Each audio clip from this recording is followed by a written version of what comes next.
One आप सभी का बहुत बहुत स्वागत है मेरे चैनल ऑफ स्टोरी टेलर पे। और आज मैं आपके साथ माई पोजेसिव अल्फा हस्बैंड का नेक्स्ट पार्ट लेके आई हूँ। गाइस, बहुत सारे बंदे कह रहे हैं कि पिंकेचू और रनवन कब अपडेट करूँगी, तो मैं उसे अगले साल यानी कि 2023 जैन में ही अपडेट करूँगी, जब भी मुझे टाइम मिल जाएगा। और फिलहाल ये जो लास्ट के डेज़ हैं, इनमें मैं दो एपिसोड वंक्शन के अपडेट करके जो मैंने पिछली 3 छुट्टियाँ ली थी उनको कवर अप कर दूँगी। तो आई होप आप लोग ये चीज़ बार बार नहीं पूछेंगे, क्योंकि मैंने ये चीज़ ऑलरेडी आप लोगों को गाइस बता दी है। चलिए आगे के पार्ट को शुरू करते हैं। जैसे कि विंग था, वो मदरहुड में काफ़ी ज़्यादा बिजी हो गया था।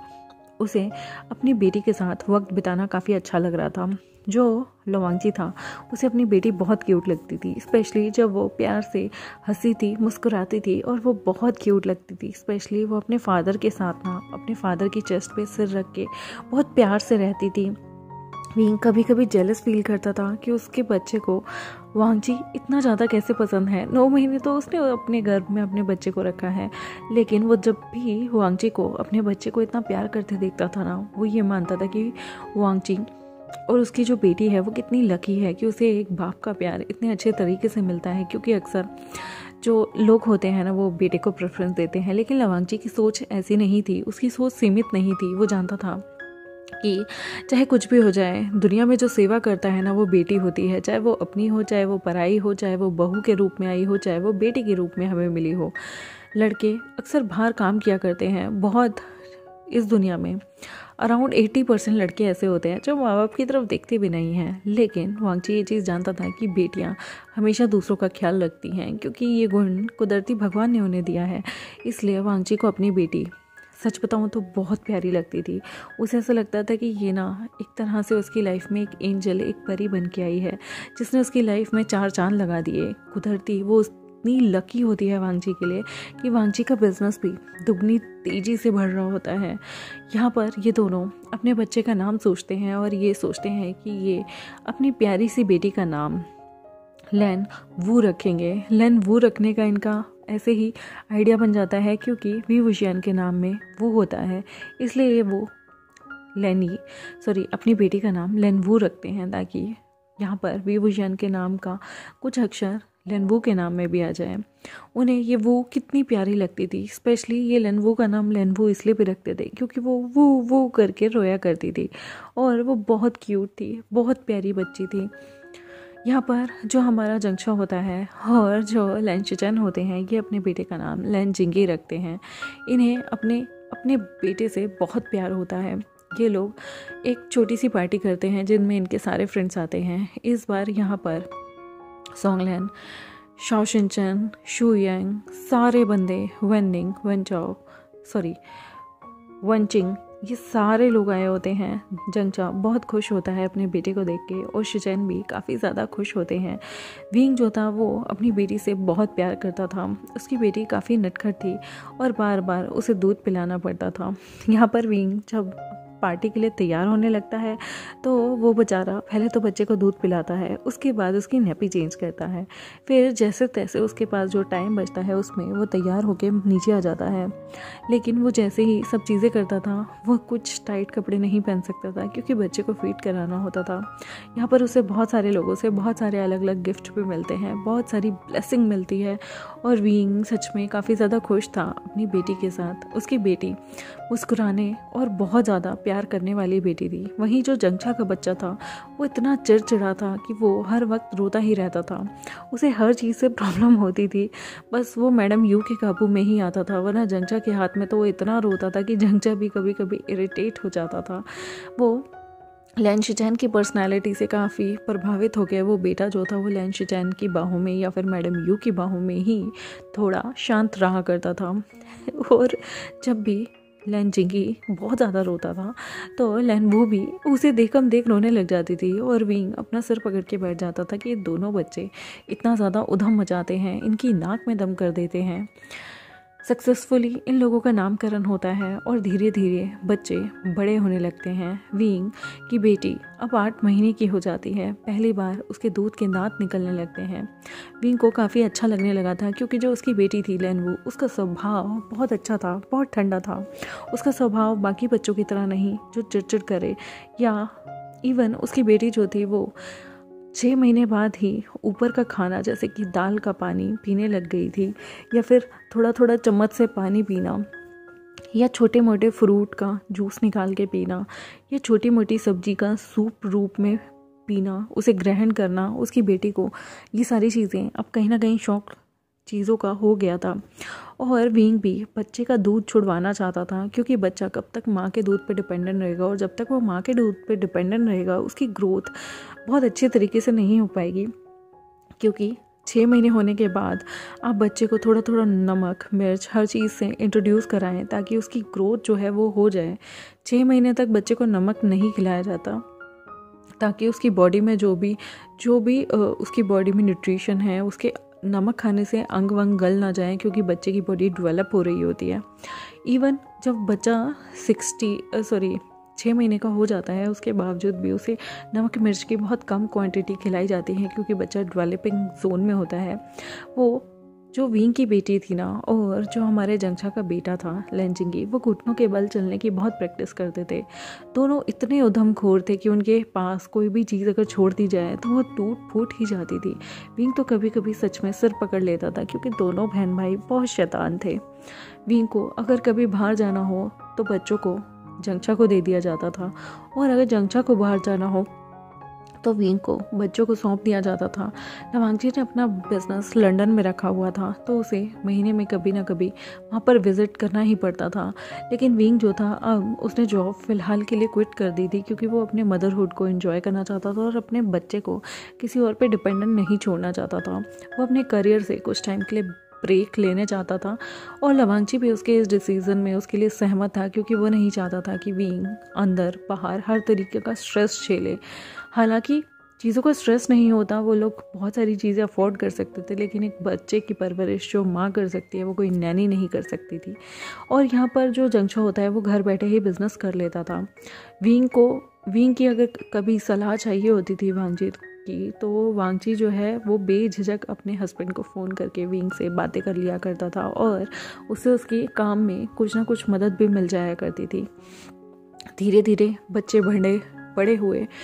बच्चों का पहला जन्मदिन आता है, जिसे काफ़ी धूमधाम और बहुत शोर शराबे के साथ मनाया जाता है। और कुदरती ये लोग क्या करते थे कि विंग और जंगछा के बच्चों के बीच में जो डिफरेंस था, जब दोनों बच्चों के बर्थडे निकल जाया करते थे, तो जो अपकमिंग संडे हुआ करता था उसमें दोनों का ही बर्थडे एक साथ सेलिब्रेट कर दिया जाता था। जो बच्चों के बर्थडे के दिन होते थे वो तो सिर्फ फैमिली मेम्बर के साथ सेलिब्रेट किए जाते थे, लेकिन जो अपकमिंग संडे आता था उसमें ये लोग सबको डिनर पे या अपने साथ लंच पे बुलाकर खाना वगैरह खा लिया करते थे। बच्चों का बर्थडे इसी तरीके से सेलिब्रेट करते हैं ये लोग, क्योंकि बच्चे बहुत छोटे थे, तो बहुत ज़्यादा लोगों को बुलाना या बहुत ज़्यादा पैसा खर्च करना वर्थ इट नहीं होता। इसलिए विंग अपने आसपास के दोस्तों रिश्तेदारों को बुलाकर ही बच्चों का बर्थडे सेलिब्रेट कर देता है। ऐसे ही करते करते बच्चे थोड़े बड़े होते जाते हैं। बच्चे जो पहले घुटनों पर बैठने लगे थे, हल्के फुल्के दांत निकालने लगे थे, विंग अपने बच्चे को बाहर का खाना, फालतू की कैंडी, चॉकलेट्स ये सब नहीं देता, लिमिटेड चीज़ें, और बच्चे को बहुत कंट्रोल में रखता था। ना ही वो बच्चे को की हर जिद को पूरी करता था, और ऐसा भी नहीं था कि वो बच्चे की कोई डिमांड ही पूरी ना करे।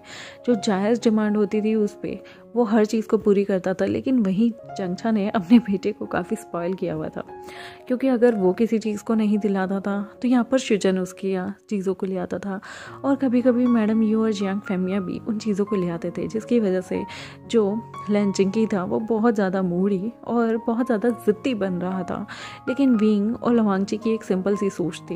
विंग ने सीधा कहा हुआ था कि बच्चे का कंट्रोल मेरे हाथ में रहेगा, क्योंकि मैं जानता हूँ कि कौन सी चीज़ बच्चे को चाहिए और कौन सी नहीं। वो कितना भी जिद कर ले, लेकिन जो चीज़ जायज़ नहीं है या जो डिमांड फुलफिल नहीं हो सकती, क्योंकि बच्चों को ना करना भी पेरेंट्स को आना चाहिए। क्योंकि अगर हर ख्वाहिशें बच्चे की पूरी करते रहेंगे वांगची, तो बच्चे एक दिन ज़िद्दी हो जाएंगे। उन्हें हर कहा अपनी ज़िद पे मनवाना ज़रूरी लगेगा, और इसलिए विंग बहुत सारी चीज़ों की मनाही करता था। जैसे बच्चे को ओकेजनली ही चॉकलेट और टॉफ़ी खाने को मिलेगी, ओकेजनली ही उसे मीठा खाने को मिलेगा ताकि छोटी उम्र में ही बच्चे के दांत में कीड़ा ना लगे।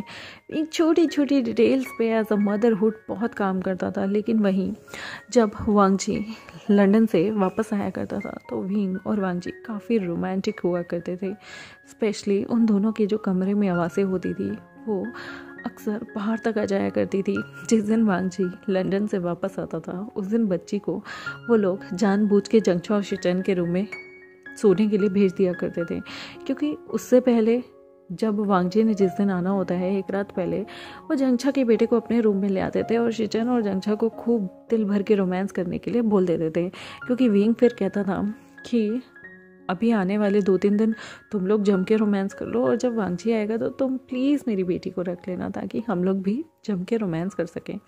बच्चे बड़े हो रहे थे और यहाँ पर विंग बच्चे को बहुत सारी चीज़ें बचपन से ही सिखाने लग गया था, जैसे कि वो बच्चों को जो भी हमारी आध्यात्मिक चीज़ें होती हैं उन्हें सिखाना, बच्चे को प्रॉपर नॉलेज देना। क्योंकि कहीं कभार क्या होता है जब बच्चे हमसे कुछ क्यूरियोसिटी के साथ पूछते हैं कि ये क्या चीज़ें हैं, ये क्या है, तो हम बच्चे को झूठ मूठ बोल देते हैं, बातों को गोलमोल घुमा देते हैं। इसके बजाय जो हमारा विंग था वो अपनी बेटी को हर चीज़ बोलता था। जैसे कि अगर बेटी ने पूछा ये क्या है टीवी को देख के, तो वो टीवी क्या है, कैसे काम करता है, वो भी बच्ची को समझाता था। क्योंकि अक्सर बड़े क्या करते हैं, वो सोचते हैं अरे ये तो बच्चा है, ये कैसे सीखेगा। लेकिन अगर आपने बच्चे को सही नॉलेज बचपन से ही नहीं दी तो वो बड़े होकर भी चीज़ें गलत मलत और झूठी मूठी ही सीखेगा। इसी सोच को विंग ने बदला था और जो भी उससे उसकी बेटी पूछती थी वो बचपन से अपनी बेटी को सही सवाल और सही जवाब दिया करता था। चाहे वो एक लड़का लड़की में डिफरेंस क्या होता है ये बताना हो, चाहे वो LGBTQ कम्युनिटी क्या होती है ये बताना हो, चाहे एक ट्रांसजेंडर औरत और एक आदमी के बीच का फ़र्क बताना हो, वो अपनी बेटी को हर चीज़ बताता था और वो कभी ऑकवर्ड फील नहीं करता था। अगर 2 आदमियों के बीच में प्यार है तो वो अपनी बेटी को बचपन से ही सिखाता था। क्योंकि अक्सर लोग जो हैं वो अपनी सोसाइटी में इस चीज़ों को एक्सेप्ट नहीं करते और अपने बच्चों से चीज़ें छुपाते हैं। लेकिन विंग की सोच ऐसी नहीं थी। विंग की सोच होती है कि बचपन से ही बच्चों को सब चीज़ें सिखाई जाएँ ताकि उन्हें सही और गलत में फ़र्क पता हो, ताकि वो दूसरों में जेंडर इक्वालिटी ना करें, दूसरों के हक ना मारें। और यहाँ पर ऐसी कोई चीज़ नहीं होती जिससे इंसान को पर्दा करना चाहिए। और ये चीज़ फॉरेन में भी बच्चों को सिखाई जाती है बचपन से ही। यहाँ पर जो विंग था और जंगछा था, जंगछा का चीज़ों को बताने का तरीका बहुत अलग होता था क्योंकि कभी कभी वो इरिटेट हो जाता था। और लैन जिंगी की काफ़ी पिटाई भी बहुत ज़्यादा होती थी क्योंकि लैन जिंगी बहुत ज़्यादा शैतान था। लेकिन विंग की जो बेटी थी ना वो शैतानी करती थी पर ज़्यादा नहीं। वो लंजा की तरह ज़्यादा शांत स्वभाव की थी और उसकी जो ज़्यादा रुचि थी वो सीखने में, पढ़ने में जाती थी। लेकिन जो जंगछा का बेटा था उसकी जो सारी एनर्जी होती है ना वो लड़ने में, अपनी बहन को तंग करने में, इन सब में ही जाती है। और जब भी वो अपनी बहन को तंग करता था ना, या फिर गलती से उसे धक्का दे देना या फिर कभी उसके बाल खींच के चोटी खींच के भाग जाना, जब भी वो ऐसा करता था ना तो उसे पनिश पूरा घर किया करता था। क्योंकि जो हमारी लैन वो थी वो घर की लाडली थी और जब घर की लाडली को घर का बेटा तंग करता है तो सारे के सारे बेटी के साथ हो जाया खड़ा करते थे। और लैन जिंगी मन में सोचता था कि क्या मैं सच में इस परिवार का हूँ या मुझे अडॉप्ट कर लिया गया है। क्योंकि यहाँ पर जंगछा भी लैन वू इतनी क्यूट थी, इतनी प्यारी थी, इतनी सिंपल, इतनी सोबर कि वो अपने अंकल जंगछा के पास जाती थी और बड़े प्यार से उनके पास जाकर बताती थी कि लैन जिंगी ने उसे पीटा है। जिसे देखने के बाद जंगछा अपनी बेटी को बहुत गुस्से से देखता था और वहीं लेनवू के सामने ही उसे कभी घुटनों पे बैठने की सज़ा दे देता था, कभी हाथ ऊपर करके खड़े होने की और कभी कभी मुर्गा तक बना देता था। लेनवू इतनी प्यारी थी कि वो सबसे बड़े प्यार से बात किया करती थी। अपने डैडी को जब भी वो घर आते थे पीने के लिए पानी दिया करती थी और अपनी मदर के साथ उनकी गोदी में उन्हें हक करके बैठ जाती थी। जब भी उसे लगता था विंग का मूड सैड है तो वो अपनी मदर को अक्सर हक कर देती थी। और जब भी वो लगता था कि उसके पिता थक हार के आज ऑफिस से घर आए हैं तो वो उन्हें भी हक कर लेती थी। इवन कभी लैन शिचन थके होते थे तो वो अपने अंकल के पास आकर उनका सिर दबाने लगती थी। वो इतनी क्यूट थी ना, इतनी क्यूट कि लैन जिंगी उतना ही ज़्यादा शैतान था। वो शैतान का बाप था।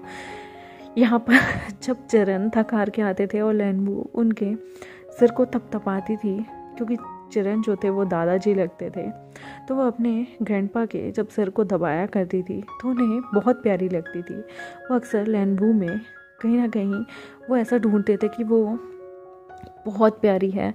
जैसे जो लैन चिरन थी, उनकी जो मदर थी, वो भी बिल्कुल अपने बचपन में लैन चिरन का ऐसा ही ख्याल रखा करती थी। लैन चिरन बिल्कुल उन्हें ऐसा लगता है कि जैसे परदादी ही उनके रूप में वापस आ गई हैं, उनकी अपनी मदर। यहाँ पर लैनवू बहुत प्यारी बच्ची होती थी। कोई उसे डांट देता था तो वो सॉरी भी मांगा करती थी, और अगर वो कभी उसे बहुत बुरा लग जाए और वो रो दे तो पूरा घर सिर पे उठ जाता था, क्योंकि किसी को भी लैनवू की आंखों में आंसू बिल्कुल भी अच्छे नहीं लगते थे। स्पेशली लंजा दुनिया में कभी भी इतना ज़्यादा डिस्टर्ब नहीं होता था जितना वो अपनी बेटी लैनवू के आंसुओं से हो जाता था। अगर लैनवू किसी चीज़ पे सैड हो जाए तो पूरा घर उसे खुश करने के लिए लग जाता था, क्योंकि लैनवू बहुत ही प्यारी, क्यूट और बहुत अच्छी लड़की थी जो कभी भी सैड फील नहीं करती थी। लैनवू सबसे ज़्यादा हर्ट तब होती थी जब विंग ज़्यादा परेशान हो या कोई सच में उसे बहुत ज़्यादा हर्ट कर दे। ऐसा तो खैर कोई नहीं था, लेकिन बाहर के बच्चे अक्सर उसे बुली कर दिया करते थे। सारे उसे चिढ़ाते भी थे, क्योंकि वो एक ओमेगा थी, और लैन जिंगी वो तो उसकी नाक में दम कर देता था। और कभी कभी वो बेचारी लैनवू की गलती ना होने पे भी सारे इल्ज़ाम उस पर डाल देता था। लेकिन उसके पेरेंट्स को कहीं ना कहीं पता था कि शैतान लैनवू तो बिल्कुल भी नहीं है। लैनवू का अब स्कूल में एडमिशन होता है। जिस दिन लैनवू का स्कूल में एडमिशन कराया जाता है, विंग और वांगजी वो दोनों के दोनों, इवन चिरन, शिचन, चंगचा, वो भी उस बेटी को स्कूल छोड़ने जाते हैं।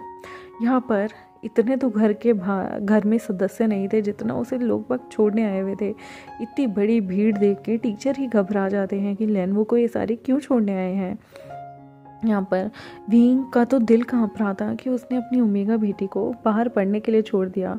लवांगची भी बार बार टीचर से कहता है, अगर कोई आपको कुछ भी लगे, कोई मिसबिहेव कर रहा है, बुली कर रहा है या मेरी बेटी को तंग करे, तो प्लीज़ मुझे तुरंत ही फ़ोन करके बताइएगा।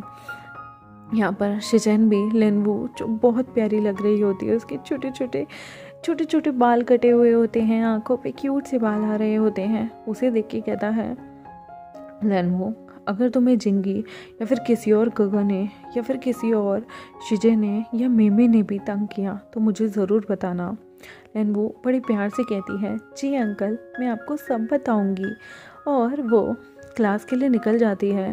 लैन चिरन का भी दिल बैठा जा रहा था और वो कहता है, वांगजी और शिचन, ध्यान रखना तुम लैनवू को कोई भी किसी भी प्रकार की अगर उसे दिक्कत आई तो मैं तुम दोनों की टांगें तोड़ दूंगा। पहली बार इन दोनों भाइयों ने लैन चिरन के मुंह से ये सारी वर्डिंग सुनी थी, जिसके बाद वो लोग हैरान होते हैं। लैनवू को छोड़ने के लिए पूरा खानदान ही आ गया था। विंग घर जाने लगता है, लेकिन वांगजी तो वहाँ से लैनवू को बिना देखे हट ही नहीं रहा था। विंग खींच के वांगजी को वापस लेके जाता है और कहता है, तुम कैसे फादर हो?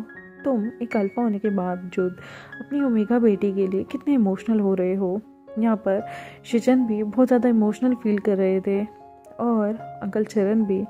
यहाँ पर दोनों ओमेगा हस्बैंड्स अपने अपने अल्फा हस्बैंड और अपने अपने फादर इन लॉ जैसे अंकल को देखकर हैरान हो रहे होते हैं कि लैनवू से अटैचमेंट इन घर के अल्फाओं को कितना है।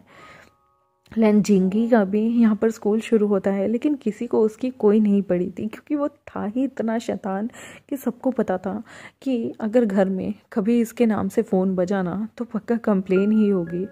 टीचर कंप्लेन करती ही थी, क्योंकि लैन जिंगी सच में बहुत शैतान का भी नाना हुआ करता था। वो इतना तंग और इतना उधम मचाता था ना कि टीचर्स भी हाथ जोड़ देती थी जंगचा और शिचन के सामने। जंगचा तो बहुत ज़्यादा आँख बबूला हो जाता था जब भी टीचर लैन जिंगी की कंप्लेन करती थी, लेकिन लैनवू के बारे में जब भी रिमार्क्स आते थे बहुत अच्छे आते थे। उसकी हैंडराइटिंग इतनी ब्यूटीफुल थी कि क्लास में टीचर अक्सर बच्चों को कहा करती थी कि लिखना है तो लैनवू जैसे सीखो। और जब ये दोनों बहन भाई घर आके पढ़ा करते थे तो जिंगी हर बार इरिटेट हो जाता था कि आप लेनवू की इतनी तारीफ करते हैं, मुझे कोई भी नहीं पूछता। लवांगची विंग से अब कहता है, विंग मुझे ऐसा लगता है लेनवू बड़ी हो गई है और लैन जिंगी भी, दोनों भाई बहन 3-3 साल के हो गए हैं। मैं चाहता हूँ कि अब हम दूसरे बेबी के बारे में सोच लें। विंग कहता है, लंजा सोचना भी मत, ये पाप है और मैं दोबारा प्रेगनेंसी के वो टाइम बिल्कुल नहीं झेल सकता। लंजा मुस्कुराता है और कहता है, डोंट वरी, इस बार पेन नहीं होगा। विंग कहता है, अगर पेन नहीं होगा तो तुम प्रेग्नेंट हो जाओ ना, मुझे मत बोलना प्रेगनेंसी के लिए, वरना देख लो मैं तुम्हें जान से मार दूंगा। लंजा मुस्कुराता है और कहता है, विंग हम दो हमारे दो तो होना चाहिए ना। विंग कहता है, नो नेवर। लंजा कहता है, प्लीज़। विंग कहता है, नो नेवर, कह दिया ना, नहीं ना, नहीं तो नहीं। वांगजी फिर से कहता है, प्लीज़ विंग प्लीज़, देखो ना लेनवू को एक प्रोटेक्शन मिल जाएगी, उसके साथ खेलने के लिए एक भाई या बहन तो होनी चाहिए ना। विंग मना कर देता है। यहाँ पर विंग को मना रहा होता है लंजा कि वहाँ पर जंगचा आता है। जंगचा जैसे ही अंदर आता है वो विंग को कहता है, विंग मैं तुम्हें एक चीज़ बताना चाहता हूँ। विंग उसकी तरफ देखता है और कहता है, क्या बताना चाहते हो? जंगचा कहता है, आई एम प्रेग्नेंट।